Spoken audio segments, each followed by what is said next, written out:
2026년 3월 펜타곤 지하 벙커. 붉은 경고등이 천장을 가득 채웠습니다. 화면마다 크리티컬 글자가 깜빡였습니다. 탄약 재고 31치. F-35 라인 셧다운. 세계 최강 미군의 심장이 멈춰버린 순간이었습니다. 한국으로 가. 그들 목줄을 쥐고 흔들어서라도 공장을 찾아내. 국방장관의 고함이 벙커를 울렸습니다. 펜타곤 군수사령부 수석 감사관 마크 블레이크. 그는 코웃음을 쳤습니다. 하청 공장에서 뭘 찾겠습니까? 하지만 한국 땅을 밟은 지 48시간 만에 그의 모든 확신이 산산조각 났습니다. 지금부터 그 이야기를 들어보겠습니다. 부장관님, 한국은 안 됩니다. 저는 단호하게 말했습니다. 펜타곤 회의실에서 국방부 차관이 저를 노려보고 있었습니다. 한국은 우리 기술을 베껴서 싸게 조립하는 하청입니다. 그들에게 미국의 운명을 맡기자고요? 웃기는 소리입니다. 차관이 책상을 내리쳤습니다. 선택의 여지가 없어, 마크. 독일은 3년 대기라고 했고 일본은 자기들 물량도 못 채운다고 했어. 당장 비행기 타고 한국으로 가. 그들 목줄을 쥐고 흔들어서라도 돌아가는 공장을 찾아내. 저는 코웃음을 쳤습니다. 한국이라니, 자동차나 조립하는 나라에서 뭘 찾겠습니까? 책상 위에 굴러다니던 한국 무기 카탈로그를 집어들었습니다. 커피잔 받침대로 쓰기 딱 좋은 두께였습니다. 저는 마크 블레이크입니다. 펜타곤 군수사령부 수석 감사관. 미국의 모든 군수 물자 흐름을 30년간 관리해온 사람입니다. 저는 평생 한 가지를 믿어왔습니다. 미국이 팔아야 세계가 싸울 수 있고 미국이 막으면 세계가 멈춘다는 것. 군수 패권은 곧 미국의 것이라는 확신이었습니다. 그런데 2026년 3월 그 확신이 산산조각 났습니다. 시작은 중국이었습니다. 미국이 반도체 수출을 막자 중국은 보복으로 안티모니 수출을 전면 통제했습니다. 안티모니. 이름조차 낯선 이 광물이 미국의 숨통을 조여왔습니다. 스텔스기 코팅에 들어가고 저고해선 미사일 센서에 들어가고 야식용과 철갑탄에도 들어갑니다. 미국 방산 공급망의 78%가 이 광물에 연결되어 있었습니다. 중국이 수출을 막은 지 6개월, 안티모니 가격은 400% 폭등했습니다. 록히드 마틴 공장이 멈췄습니다. 레이시온 미사일 라인이 섰습니다. F-35 생산이 중단됐고 토마호크 미사일 부품 재고가 바닥났습니다. 저는 펜타곤 지하 3층 긴급 상황실에서 보고서를 받아들었습니다. 탄약 재고 31치, 패트리어트 요격탄 추가 생산 불가, 글로벌 연합작전 지속 불가능, 30년 커리어에서 처음 보는 숫자였습니다. 세계 최강 미군이 중국산 광물 하나에 무릎을 꿇고 있었습니다. 저는 급히 유럽으로 연락을 돌렸습니다. 독일 라인메틀, 프랑스 탈레스, 영국 BAE 시스템즈. 그들의 대답은 한결같았습니다. 미스터 블레이크, 우리도 상황이 같습니다. 증산 요청이요? 최소 3년은 기다리셔야 합니다. 3년. 전쟁은 3개월 안에 터질 수 있는데 3년을 기다리라고요. 저는 회의실 창밖을 바라봤습니다. 워싱턴의 하늘은 맑았지만 제 머릿속은 암흑이었습니다. 미국이 무기를 못 만드는 상황. 제가 상상조차 해본 적 없는 악몽이 현실이 되고 있었습니다. 그때 국방장관의 전화가 왔습니다. 마크, 아시아로 가게. 한국이야. 저는 웃음이 나왔습니다. 한국이라고요. 우리 도면을 베껴서 저가 무기를 찍어내는 하청 공장. 기술 이전 받아서 조립만 하는 나라. 그런 곳에서 미국의 군수 위기를 해결하겠다고요? 장관님, 한국은 우리에게 부품을 납품하는 하청업체입니다. 그들이 뭘 할 수 있겠습니까? 장관의 목소리가 낮아졌습니다. 마크, 지금 우리에겐 선택지가 없어. 가서 확인해. 그리고 될 수 있으면 그들 목줄을 쥐고 와. 우리가 갑이야. 잊지 마. 저는 전화를 끊고 한숨을 내쉬었습니다. 한국행 비행기 티켓을 예약하면서도 속으로 비웃고 있었습니다. 자동차나 조립하는 나라에서 미국을 구할 무기를 찾는다. 시간 낭비가 될 게 뻔했습니다. 2026년 3월 18일 저는 인천국제공항에 내렸습니다. 한국 국방부에서 보낸 차량이 저를 기다리고 있었습니다. 행선지는 경남 창원, 한화 에어로스페이스 K9 자주포 공장이었습니다. 차 안에서 저는 창밖을 바라봤습니다. 고속도로 양옆으로 펼쳐진 산과 논밭, 이런 작은 나라에서 뭘 찾을 수 있을까? 저는 여전히 회의적이었습니다. 하지만 그때는 몰랐습니다. 그 공장의 문이 열리는 순간 제 30년 신념이 무너지기 시작할 거라는 것을. 경남 창원 한화 에어로스페이스 K9 자주포 공장 앞에 도착했을 때 저는 이미 결론을 내리고 있었습니다. 1시간 정도 둘러보고 보고서에 협력 가치 없음이라고 적으면 될 거라고. 공장 외관은 깔끔했지만 그게 다일 거라고 확신했습니다. 철문이 열렸습니다. 저는 발걸음을 멈췄습니다. 눈앞에 펼쳐진 광경이 제 예상을 완전히 뒤엎었기 때문입니다. 축구장 25개 규모의 거대한 공간, 천장까지 솟아있는 자동화 로봇팔들이 쉴 새 없이 움직이고 있었습니다. 컨베이어 벨트 위로 K9 자주포의 차체가 줄지어 이동하고 용접 불꽃이 사방에서 터졌습니다. 155mm 주포가 거대한 크레인에 매달려 정확한 위치에 장착되고 있었습니다. 이건 제가 알던 아시아의 하청 공장이 아니었습니다. 완전 자동화된 모듈식 생산 시스템이었습니다. 안내 담당자가 건넨 자료를 펼쳤습니다. 연간 생산량 120문에서 최대 240문. 저는 그 숫자를 3번이나 다시 읽었습니다. 독일 라인메탈의 PZH2000 생산량은 연간 18문입니다. 한국은 그 6배에서 13배를 찍어내고 있었습니다. 독일이 1년 걸릴 물량을 이곳에서는 2달 만에 완성한다는 계산이 나왔습니다. 심장이 빠르게 뛰기 시작했습니다. 이게 말이 됩니까? 하청 공장이라고 무시했던 곳에서 유럽 최강 방산, 기업을 6배 이상 압도하는 생산력을 보여주고 있다니 저는 생산 라인을 따라 걸었습니다. 로봇팔이 0.1mm 오차도 없이 부품을 조립하는 모습을 지켜봤습니다. 용접공들이 묵묵히 자신의 자리에서 불꽃을 튀기고 있었습니다. 누구 하나 저를 신경 쓰지 않았습니다. 그들의 눈빛에는 자부심이 있었지만 과신은 없었습니다. 방명록이 눈에 들어왔습니다. 저는 무심코 펼쳤다가 손이 굳어버렸습니다. 미 육군 준장, 폴란드 국방차관, 노르웨이 방위사업청장, 에스토니아 국방장관, 핀란드 합참의장, 유럽과 나토의 군사 수뇌부 이름이 빼곡히 적혀 있었습니다. 등골이 서늘해졌습니다. 이들이 왜 여기에 왔습니까? 설마 우리보다 먼저 온 겁니까? 미국이 3년을 기다리라는 독일 대신 이 하청 공장이라고 무시했던 곳에 나토 전체가 줄을 서고 있었던 겁니까? 저는 안내 담당자에게 물었습니다. 이 방명록에 적힌 사람들 전부 계약하러 온 겁니까? 그는 고개를 끄덕였습니다. 담담한 표정이었습니다. 폴란드는 이미 672문을 계약했고 노르웨이와 에스토니아는 추가 물량을 협의 중이라고 했습니다. 호주, 이집트, 인도까지 대기 명단에 올라 있다고 했습니다. 저는 방명록을 덮었습니다. 손끝이 미세하게 떨리고 있었습니다. 펜타곤에서는 미국이 세계 군수 시장을 지배한다고 믿었습니다. 우리가 팔아야 세계가 무장할 수 있다고 확신했습니다. 그런데 지금 제가 서 있는 이 공장에서 세계의 질서가 조용히 뒤바뀌고 있었습니다. 출구로 향하면서 저는 다시 생산 라인을 바라봤습니다. K9 자주포 한 대가 완성되어 출고 라인으로 이동하고 있었습니다. 47톤짜리 강철 괴물이 컨베이어 위에서 미끄러지듯 움직이는 모습은 마치 이 나라가 저에게 보내는 조용한 경고 같았습니다. 당신들이 무시하는 동안 우리는 준비하고 있었다고. 저는 차에 올라타면서 다음 행선지를 확인했습니다. 경남 창원 현대로템 전차 시험장, K2 흑표 전차 성능 시연이 예정되어 있었습니다. 아까까지만 해도 시간 낭비라고 생각했던 이 출장이 점점 불편해지기 시작했습니다. 하지만 아직이었습니다. 생산 속도가 빠르다고 해서 성능까지 좋으란 법은 없습니다. K2 전차가 에이브럼스를 넘는다고요? 아직은 웃을 수 있었습니다. 차창 너머로 K9 자주포 한 대가 출고 게이트를 빠져나가고 있었습니다. 47톤짜리 강철 괴물이 햇빛을 받아 번쩍였습니다. 저는 그 광경을 멍하니 바라봤습니다. 저 괴물들이 지금 이 순간에도 세계 전장으로 퍼져나가고 있었습니다. 미국이 잠든 사이에 현대로템 전차 시험장, 차에서 내리자마자 굉음이 귀를 때렸습니다. 저 멀리 시험 트랙에서 먼지 구름이 피어오르고 있었습니다. K2 흑표 전차가 달리고 있었습니다. 저는 관람석으로 안내받았습니다. 이미 여러 나라의 군 관계자들이 자리를 잡고 있었습니다. 폴란드 장교, 사우디아라비아 국방부 관계자, 루마니아 군 대표단, 이 전차 하나를 보기 위해 세계가 모여 있었습니다. 하지만 저는 여전히 의심하고 있었습니다. 생산 속도야 인정합니다. 창원 공장에서 본 그 규모는 분명 인상적이었습니다. 하지만 전차는 다릅니다. 미국의 에이브럼스는 실전에서 검증된 세계 최강의 전차입니다. 걸프전에서 이라크 전차 수백 대를 박살냈고 단 한 대도 적 전차에 격파당한 적이 없습니다.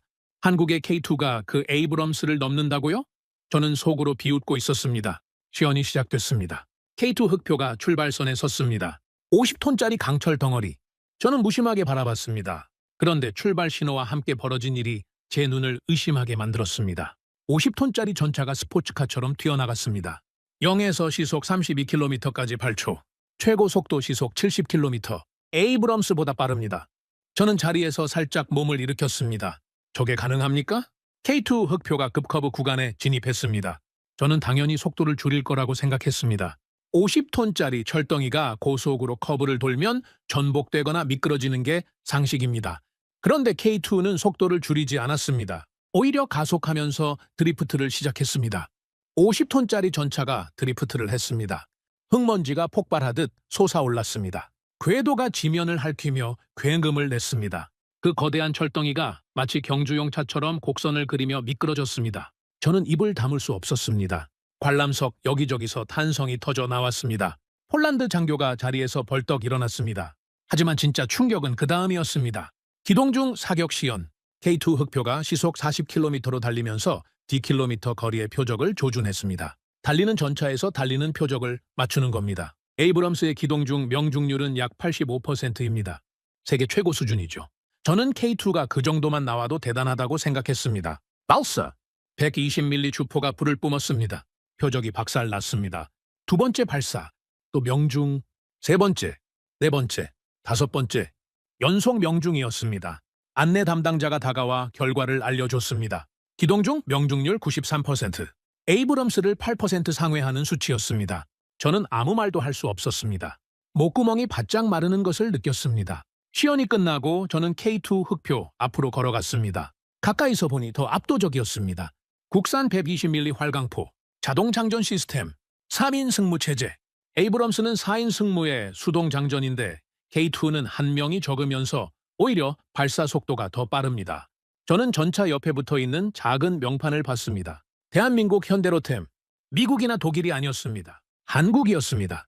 제가 자동차나 조립하는 나라라고 비웃었던 바로 그 한국이 세계 최강 전차를 만들어내고 있었습니다. 안내 담당자가 다가와 말했습니다. 노르웨이에서 K2 흑표를 테스트했을 때 영하 30도 혹한에서도 완벽하게 작동했다고 합니다. 너무 빨리 달려서 현지 경찰에게 과속 경고를 받을 뻔했다는 일화도 들었습니다. 저는 웃지 못했습니다. 웃을 수가 없었습니다. 채 올라타면서 저는 손을 내려다봤습니다. 미세하게 떨리고 있었습니다. 아까까지만 해도 K2가 에이브럼스를 넘을 리 없다고 확신했습니다. 그 확신이 완전히 무너졌습니다. 다음 행선지는 거제도 한화오션 잠수함 건조장이었습니다. 저는 창밖을 바라보며 생각했습니다. 전차까지 이 정도라면 저들은 바다에서도 무언가를 준비하고 있는 겁니까? 질문이 꼬리를 물었습니다. 대체 이 나라는 어디까지 준비해 둔 겁니까? 거제도 한화오션 잠수함 건조장.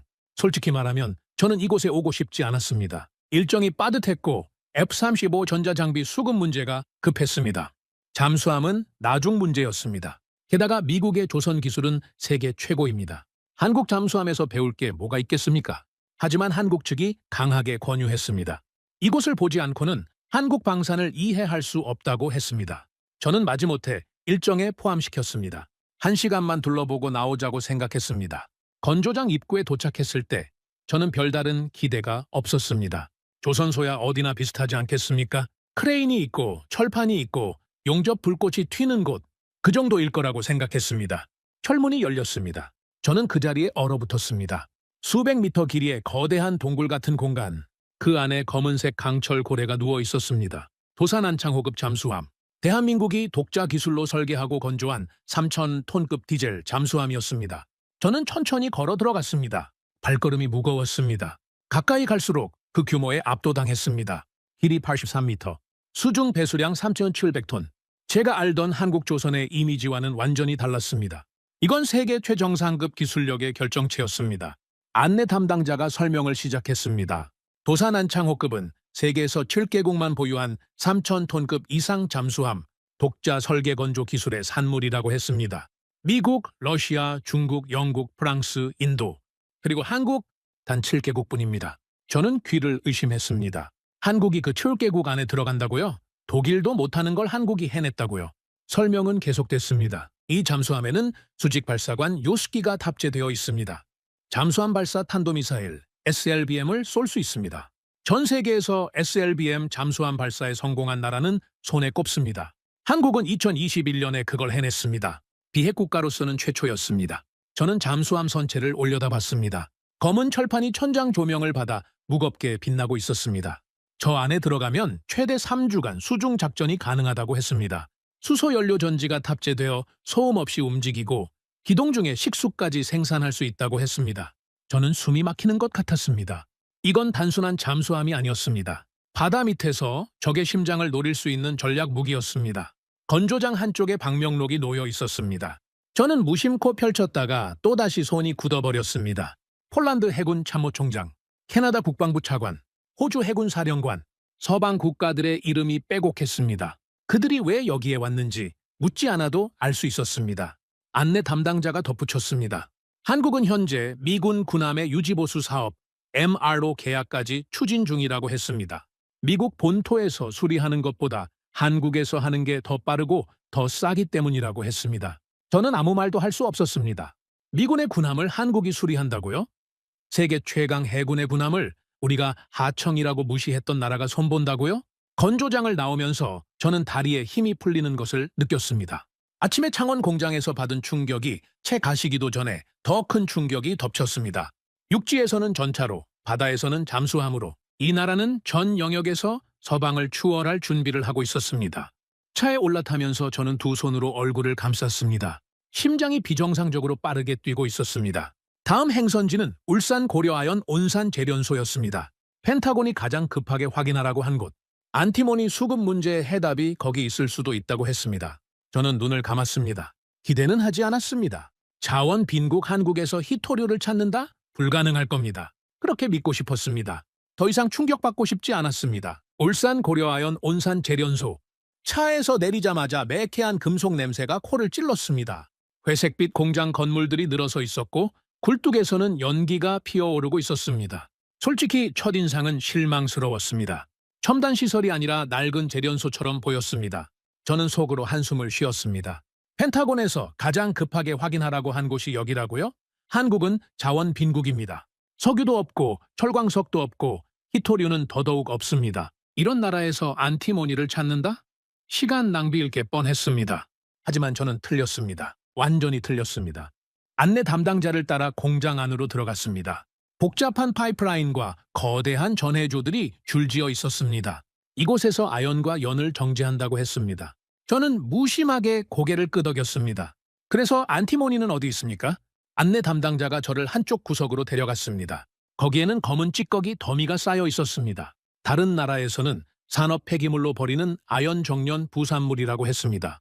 저는 코를 찡그렸습니다. 이 쓰레기 더미에서 뭘 찾겠다는 겁니까? 그런데 그 쓰레기 더미가 안티모니의 원료였습니다. 안내 담당자가 설명을 시작했습니다. 고려아연은 이 부산물에서 전기화학 방식으로 안티모니를 추출해낸다고 했습니다. 다른 나라에서는 불가능하다고 포기한 기술입니다. 미국도 시도했다가 실패했습니다. 일본도 마찬가지였습니다. 하지만 한국은 해냈습니다. 저는 믿기 어려웠습니다. 증거를 보여달라고 했습니다. 안내 담당자가 저를 품질 검사실로 안내했습니다. 거기에 은빛으로 빛나는 금속바가 놓여 있었습니다. 안티모니인 곳이었습니다. 순도 226%. 세계 최고 수준이었습니다. 저는 그 인곳을 손에 들어봤습니다. 묵직했습니다. 이게 스텔스기 코팅에 들어가고 저고해선 미사일 센서에 들어가고 야식용과 철갑탄에 들어가는 전략 광물입니다. 중국이 수출을 막아서 미국 방산 공급망의 78%가 마비된 바로 그 광물입니다. 저는 물었습니다. 이걸 얼마나 생산할 수 있습니까? 안내 담당자가 대답했습니다. 하루 10톤, 연간 3,000톤 이상 생산 가능하다고 했습니다. 저는 귀를 의심했습니다. 중국 없이도 미국 방산을 돌릴 수 있는 양이었습니다. 더 충격적인 사실이 이어졌습니다. 고려아연은 안티모니뿐만 아니라 인듐도 추출하고 있었습니다. 인듐은 반도체 기판과 태양광 패널의 핵심 소재입니다. 순도 2% 미국이 수입하는 인듐의 상당 부분이 이 공장에서 나온다고 했습니다. 저는 멍하니 서 있었습니다. 다른 나라에서 쓰레기로 버리는 것에서 전략 광물을 뽑아내는 기술. 미국과 일본이 포기한 것을 한국이 해낸 겁니다. 자원 빈국이라서 오히려 가능했다고 했습니다. 없으니까 만들어낸 거라고 했습니다. 저는 공장을 나오면서 하늘을 올려다봤습니다. 머릿속이 복잡했습니다. 창원에서는 생산력에 압도당했습니다. 거제도에서는 기술력에 압도당했습니다. 그리고 이곳에서는 불가능을 가능으로 바꾸는 집념에 압도당했습니다. 펜타곤에 보고서를 보내야 했습니다. 하지만 뭐라고 써야 합니까? 우리가 하청이라고 무시했던 나라가 미국을 살릴 열쇠를 쥐고 있다고? 제 손가락이 움직이지 않았습니다. 차에 올라타면서 안내 담당자에게 물었습니다. 다음 일정이 뭡니까? 그가 대답했습니다. 대전국방과학연구소, ADD라고 불리는 곳이라고 했습니다. 한국 방산 기술의 심장이라고 했습니다. 저는 창밖을 바라봤습니다. 더 이상 비웃음은 나오지 않았습니다. 대신 한 가지 질문이 머릿속을 떠나지 않았습니다. 이 나라는 대체 왜 이렇게까지 미쳐 있는 겁니까? 대전 국방과학연구소, RDD. 저는 차에서 내리면서 묘한 기분을 느꼈습니다. 창원, 거제, 울산. 세 곳에서 연속으로 충격을 받은 터라 정신이 흐릿했습니다. 하지만 동시에 궁금해지기 시작했습니다. 왜일까? 이 작은 나라가 왜 이렇게까지 방산에 미쳐 있는 걸까? 대체 무엇이 이들을 이토록 달리게 만든 걸까? ADD는 한국 방산 기술의 심장이라고 했습니다. K9 자주포, K2 전차, 도산 안창호급 잠수함. 제가 이틀간 목격한 모든 무기의 시작점이 이곳이라고 했습니다. 저는 기대 반, 의구심 반으로 연구소 안으로 들어갔습니다. 안내 담당자가 저를 역사관으로 데려갔습니다. 전시실 입구에 흑백 사진 한 장이 걸려 있었습니다. 1970년대 초반으로 보이는 사진이었습니다. 젊은 연구원들이 허름한 작업복을 입고 철판을 깎고 있었습니다. 장비라고 할 것도 없었습니다. 맨손에 가까웠습니다. 안내 담당자가 설명을 시작했습니다. 1969년 미국에서 닉슨 독트린이 발표됐습니다. 아시아의 안보는 아시아 스스로 책임지라는 선언이었습니다. 쉽게 말하면 미군이 떠나겠다는 뜻이었습니다. 한국은 패닉에 빠졌습니다. 당시 한국군은 총 한 자루 제대로 만들지 못하는 수준이었습니다. 미군이 떠나면 북한을 막을 방법이 없었습니다. 저는 천천히 전시실을 걸었습니다. 벽면에는 당시 문서들이 전시되어 있었습니다. 1971년 박정희 대통령이 극비로 내린 지시, 사거리 200km 이내에 유도탄을 개발하라. 기한은 4년, 예산은 쥐꼬리만큼. 불가능해 보이는 임무였습니다. 하지만 그들은 해냈습니다. 젊은 연구원들이 미군 무기를 분해했습니다. 역설계를 시작했습니다. 낮에는 쇳덩이를 깎고 밤에는 서울 청계천 공구상가를 뒤져가며 부품을 구했습니다. 설계도 없이 맨손으로 미사일을 만들어냈습니다. 1978년 9월 26일 국산 탄도미사일 백곰이 하늘로 솟아올랐습니다.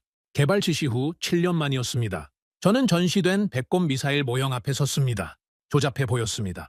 지금 기준으로 보면 초라한 수준이었습니다. 하지만 그 조잡한 미사일이 오늘날 K2 전차와 도산 안창호급 잠수함의 시작점이었습니다. 안내 담당자가 말했습니다. 당시 연구원들 중 상당수가 과로로 쓰러졌다고 합니다. 몇몇은 실험 사고로 목숨을 잃었다고 합니다. 그래도 멈추지 않았다고 합니다. 살아남아야 했으니까요. 미국이 떠나도 스스로를 지킬 수 있어야 했으니까요. 저는 가슴이 먹먹해지는 것을 느꼈습니다. 펜타곤에서 저는 한국을 뭐라고 생각했습니까? 우리 기술을 베끼는 하청, 우리 도면을 조립하는 공장, 목줄을 쥐고 흔들면 되는 나라. 그렇게 생각했습니다. 하지만 틀렸습니다. 완전히 틀렸습니다.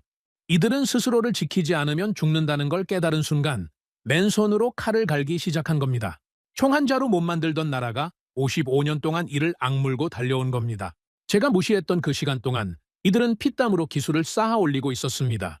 전시실 끝에 흑백 사진이 하나 더 있었습니다. 백곰 미사일 발사 성공 직후 찍은 단체 사진이었습니다. 연구원들이 웃고 있었습니다. 기름때 묻은 작업복, 충혈된 눈, 야윈 얼굴. 하지만 눈빛만큼은 빛나고 있었습니다. 저는 그 사진 앞에서 한참을 서 있었습니다. 모자를 벗었습니다. 눈시울이 뜨거워지는 것을 느꼈습니다. 살아남기 위한 처절한 몸부림, 그것이 이 나라 방산의 시작이었습니다. 밖으로 나오면서 저는 하늘을 올려다봤습니다. 해가 지고 있었습니다. 붉은 노을이 연구소 건물 위로 퍼지고 있었습니다. 저는 깨달았습니다. 제가 이틀간 목격한 모든 것들, K9, K2, 잠수함, 안티모니, 그 모든 것의 뿌리가 55년 전 이 허름한 연구소에서 시작됐다는 것을. 서울로 돌아오는 비행기 안에서 저는 보고서를 작성했습니다. 손가락이 떨렸습니다. 뭐라고 써야 할지 몰랐습니다. 펜타곤에서는 제가 한국의 목줄을 쥐고 오라고 했습니다. 그런데 지금 제 손에는 아무것도 없었습니다. 오히려 제 목줄이 잡힌 기분이었습니다. 보고서를 전송했습니다. 내용은 단순했습니다. 한국은 하청이 아닙니다. 한국 없이는 미국 방산이 돌아가지 않습니다. 지금 당장 협력을 요청해야 합니다. 24시간 뒤 펜타곤에서 연락이 왔습니다. 백악관이 발칵 뒤집혔다고 했습니다. 제 보고서가 국방장관을 거쳐 대통령 책상까지 올라갔다고 했습니다. 믿기 어려웠지만 사실이었습니다. 미국이 움직이기 시작했습니다. 일주일 뒤 저는 다시 한국에 있었습니다. 이번에는 혼자가 아니었습니다. 펜타곤 고위 관계자 12명이 함께였습니다. 국방부 차관보, 군수사령관, 방위사업청 국장들, 미국 군수 시스템의 핵심 인물들이 총출동한 겁니다. 우리는 창원 한화 에어로스페이스 본사 회의실에 앉았습니다. 테이블 반대편에는 한국 측 대표들이 앉아 있었습니다. 분위기가 묘했습니다. 불과 일주일 전만 해도 저는 이들을 하청업체 취급했습니다. 지금은 입장이 완전히 바뀌어 있었습니다. 미국 측이 먼저 말을 꺼냈습니다. K9 자주포 부품 긴급 수급이 필요합니다. 납기일은 4개월 이내. 가능합니까? 한국 측 대표가 고개를 끄덕였습니다. 가능합니다. 담담한 목소리였습니다. 회의가 진행될수록 저는 얼굴이 뜨거워지는 것을 느꼈습니다. 미국이 요청하고 한국이 승낙하는 구조, 언제부터 이렇게 됐습니까? 제가 기억하는 한미 동맹은 미국이 주고 한국이 받는 관계였습니다. 그런데 지금 이 테이블에서는 모든 것이 뒤집혀 있었습니다. 회의가 끝난 뒤 저는 복도에서 독일 라인메탈 임원과 마주쳤습니다. 그도 한국에 와 있었습니다. 그의 얼굴은 창백했습니다. 저에게 다가와 물었습니다. 당신들도 여기에 줄 서러 온 겁니까? 저는 대답하지 못했습니다. 대답할 필요가 없었습니다. 그의 표정이 모든 것을 말해주고 있었습니다. 일주일 뒤 미군 대형 수송기들이 한국의 공항에 내려앉기 시작했습니다. 커원의 자주포 부품, K2 전차 핵심 모듈, 안티모니 인고스, 수송기 화물칸이 한국산 군수물자로 가득 찼습니다. 그것들이 미국으로, 유럽으로, 전 세계 전장으로 퍼져나갔습니다. 한 달 뒤 펜타곤에서 보고가 올라왔습니다. 멈췄던 F-35 생산 라인이 재가동됐습니다. 토마호크 미사일 조립이 재개됐습니다. 탄약 재고가 30일치에서 90일치로 회복됐습니다. 모두 한국 덕분이었습니다. 저는 그 보고서를 읽으면서 손이 떨리는 것을 느꼈습니다. 세계 최강 미군이 작은 아시아 국가 덕분에 숨통이 트인 겁니다. 제가 하청이라고 무시했던 바로 그 나라 덕분에 더 충격적인 소식이 이어졌습니다. 유럽 방산 거물들이 한국에 줄을 서기 시작했습니다. 독일 라인메탈이 한국과 합작 생산을 요청했습니다. 프랑스 탈레스가 기술 협력을 타진했습니다. 영국 BAE 시스템즈가 MRO 하청을 문의했습니다. 하청을 주던 자들이 하청을 달라고 손을 내밀고 있었습니다. 저는 사무실 창밖을 바라봤습니다. 워싱턴의 하늘은 여전히 맑았습니다. 하지만 제 눈에 보이는 세계는 완전히 달라져 있었습니다. 군수 패권의 지도가 다시 그려지고 있었습니다. 그 중심에 한국이 있었습니다. 저는 의자에 깊이 몸을 묻었습니다. 다리에 힘이 풀려 있었습니다. 목줄을 쥐러 갔던 제가 오히려 목줄을 내어준 꼴이 됐습니다. 웃음이 나왔습니다. 허탈한 웃음이었습니다. 세계의 질서가 바뀌고 있었습니다. 조용히 그러나 확실하게. 그로부터 6개월이 지났습니다. 세계 방산 지도가 완전히 바뀌었습니다. 제가 두 눈으로 목격한 한국의 저력이 전 세계에 알려지기 시작했습니다. 뉴스마다 K방산이라는 단어가 등장했습니다. K-팝, K-드라마에 이어 이제는 K-디펜스가 세계를 뒤흔들고 있다는 헤드라인이 쏟아졌습니다. 폴란드는 K2 전차 1000대 도입을 확정했습니다. K9 자주포 6기 72문에 이어 추가 물량까지 협의 중이었습니다. 노르웨이, 핀란드, 에스토니아, 호주, 이집트. 전 세계에서 한국 무기를 사겠다는 러브콜이 쏟아졌습니다. 더 놀라운 일이 벌어졌습니다. 펜타곤이 테네시주의 안티모니 합작 공장을 세우기로 결정했습니다. 파트너는 고려 아연이었습니다. 미국 땅에 한국 기술로 공장을 짓는 겁니다. 미국이 한국 기술을 수입하는 상황. 제가 펜타곤에서 일하면서 상상조차 해본 적 없는 일이었습니다. 그뿐이 아니었습니다. 미군 군함 유지보수 사업 MRO 계약이 백악관에서 승인됐습니다. 미국 본토에서 수리하는 것보다 한국에서 하는 게 더 빠르고 더 싸다는 결론이 났습니다. 세계 최강 해군의 군함을 한국이 손보게 된 겁니다. 저는 이 모든 변화를 지켜보면서 한 가지 질문을 떠올렸습니다. 한국의 진짜 무기는 무엇일까? K-카우 자주포입니까? K2 전차입니까? 도산 안창호급 잠수함입니까? 안티모니 추출 기술입니까? 아닙니다. 그것들은 결과물일 뿐입니다. 저는 마지막으로 한국을 방문했을 때 한화 에어로스페이스의 한 엔지니어와 술자리를 가졌습니다. 저는 물었습니다. 당신들의 진짜 무기는 뭡니까? 그는 잠시 생각하더니 자신의 가슴을 가리켰습니다. 웃고 있었습니다. 말은 하지 않았지만 저는 알 수 있었습니다. 55년 전 총 한 자루 못 만들던 나라. 미군이 떠난다는 말에 패닉에 빠졌던 나라. 하지만 그들은 무릎 꿇는 대신 맨손으로 칼을 갈기 시작했습니다. 낮에는 쇳덩이를 깎고 밤에는 공구상가를 뒤졌습니다. 과로로 쓰러지고 실험 사고로 동료를 잃으면서도 멈추지 않았습니다. 살아남아야 했으니까요. 다시는 무릎 꿇지 않겠다고 이를 악물었으니까요. 그 55년의 집념이 오늘날 K-디펜스를 만들어낸 겁니다. 카나인트 카주 잠수함 안티모니. 그 모든 것의 뿌리는 결국 사람이었습니다. 포기하지 않는 사람들, 불가능을 가능으로 바꾸는 사람들. 그것이 한국의 진짜 무기였습니다. 저는 워싱턴 사무실에 앉아 창밖을 바라봤습니다. 해가 지고 있었습니다. 붉은 노을이 펜타곤 건물 위로 퍼지고 있었습니다. 저는 생각했습니다. 50년 동안 미국이 세계 군수 시장을 지배해왔습니다. 우리가 팔아야 세계가 무장할 수 있다고 믿었습니다. 그 믿음이 이제 흔들리고 있습니다. 새로운 시대가 열리고 있었습니다. 팍스 아메리카나의 그늘 아래에서 조용히 준비해온 나라, 누구도 주목하지 않았던 나라, 그 나라가 이제 세계의 기준이 되어가고 있었습니다. 저는 책상 위에 놓인 한국 무기 카탈로그를 바라봤습니다. 예전에는 커피잔 받침대로 쓰던 그 종이 뭉치. 저는 그것을 조심스럽게 들어 책장에 꽂았습니다. 더 이상 쓰레기가 아니었습니다. K-디펜스. 그것은 무기의 이름이 아니었습니다. 살아남기 위해 이를 악문한 나라의 55년 역사였습니다. 그리고 이제 그 역사가 세계를 바꾸고 있었습니다.